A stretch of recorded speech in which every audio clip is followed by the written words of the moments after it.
came he by that mark.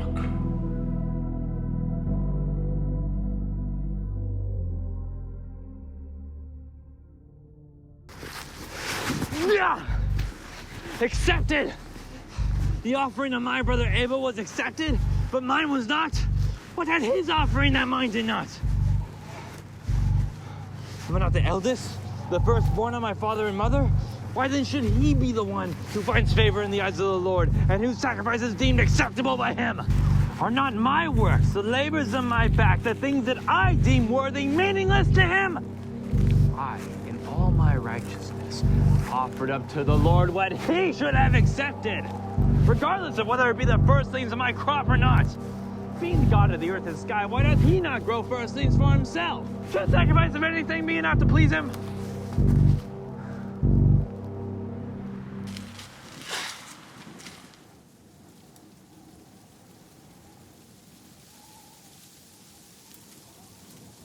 The lamb that Abel did slaughter was close to his heart.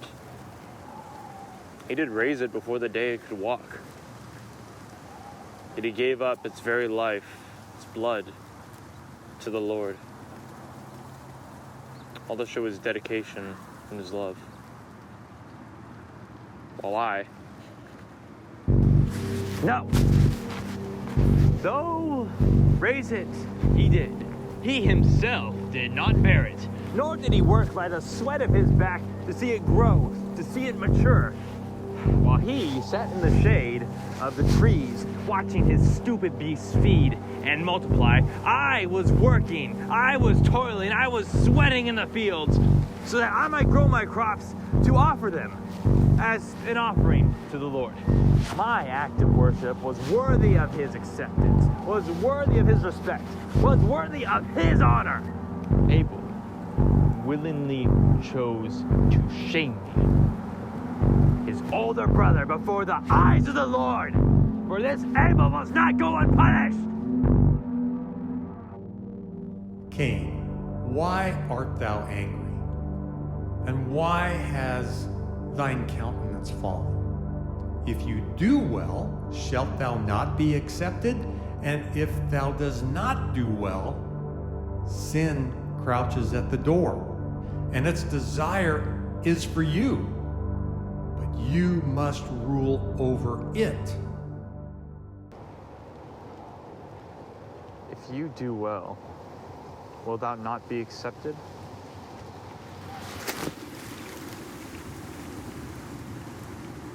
The Lord knows all. Who am I to think that my true intentions would not be seen by him? He sees Abel's heart. He sees that he did well. And he sees that I did not.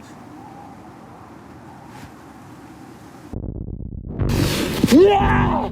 Curse him! Curse Abel! Curse the ground he walks upon! Curse his flocks! Curse his heart! Curse his favor in the eyes of God! Better it be that he had never been born, only to live to disgrace me, his older brother, the first child born of man! I have the inheritance to the earth, to the ground, and to the favor in the eyes of God. He claims that sin's desire is for me, but I shall not rule over it. If it means that I achieve the vengeance I deserve, I shall not!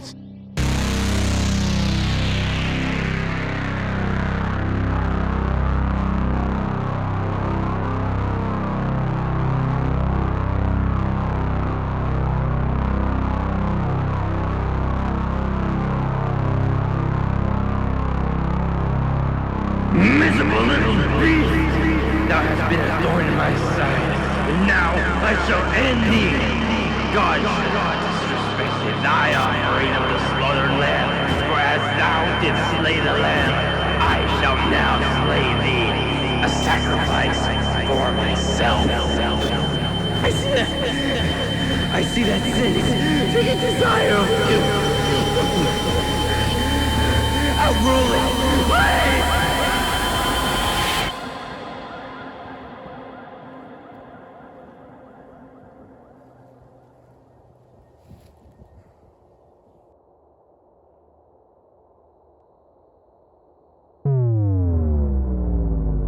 Where is Abel, thy brother? I know not. What? Am I my brother's keeper?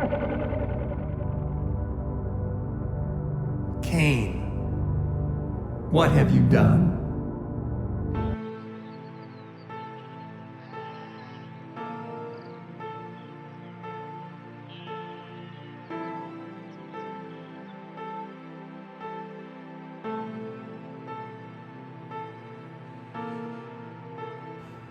Cain, how does this fill me with fear?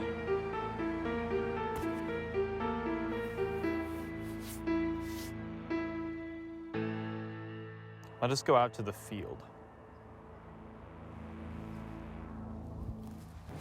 Why? Why didst thou offer up the firstborn of thy flock and of their fat before the Lord? What was it that thou hoped to gain?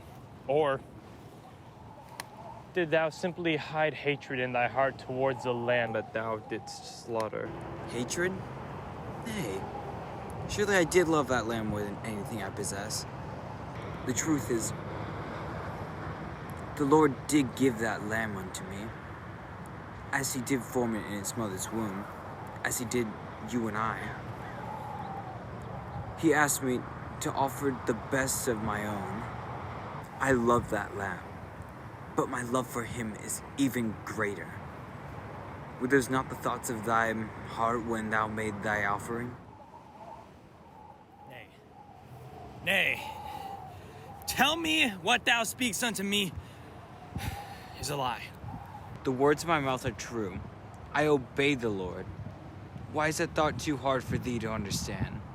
Nay, surely thou didst make an offer with the Lord so that he might favor you in your offering more than me and mine. Can you speak blasphemy?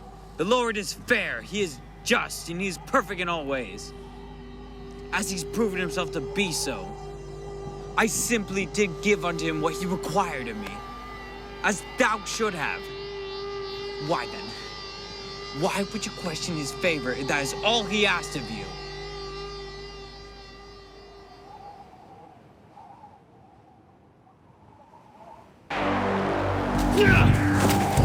Oh, art thou self-righteous? Had I been born weak and foolish as you, I might now believe the lies that thou spill before me. Thou hast a heart more wicked, more deceitful than thy father's, thy mother's, or my own. Curse you! Curse you for your lies! Curse you for thou betrayal of thy own older brother! Cain! What's the matter with you? What spirit's taken over you? Why do you do these things? I see your anger.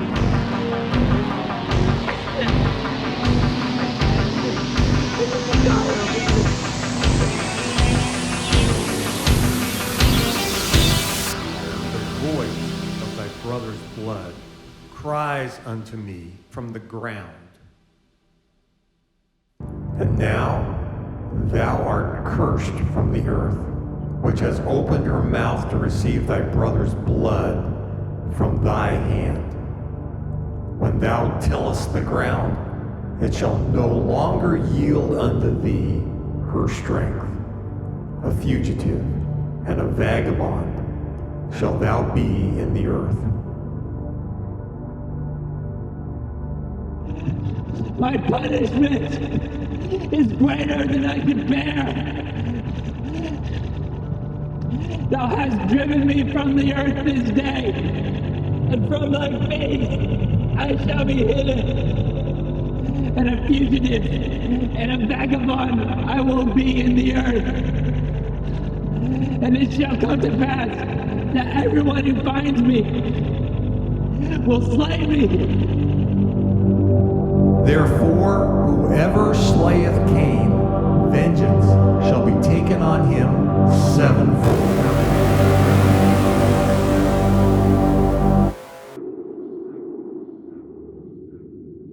Could have killed me.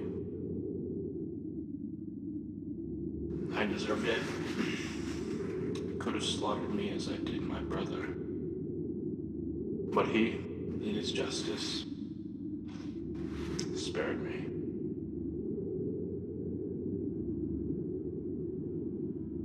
I could never escape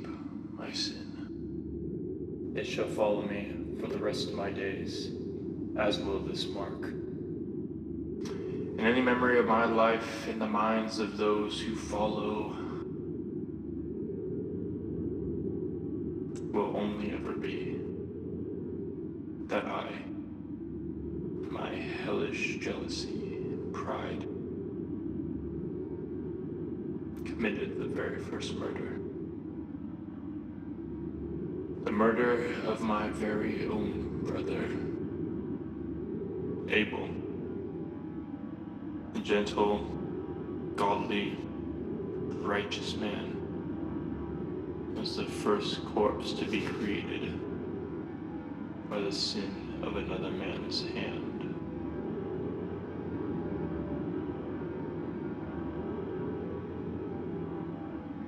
How destructive, how violent, how evil one sinful thought could be. The things that a thought could grow into when the door is opened. When man gives into his wicked heart, his desires, his hate, his pride. I often wish I were dead. That a man would kill me. That it was not marked. But I know if my life was spared, I must continue until he buries me at a time he sees fit. Even now I know I will live to do nothing good, nothing holy, nothing pure. But my story will at least serve as a warning for those to come.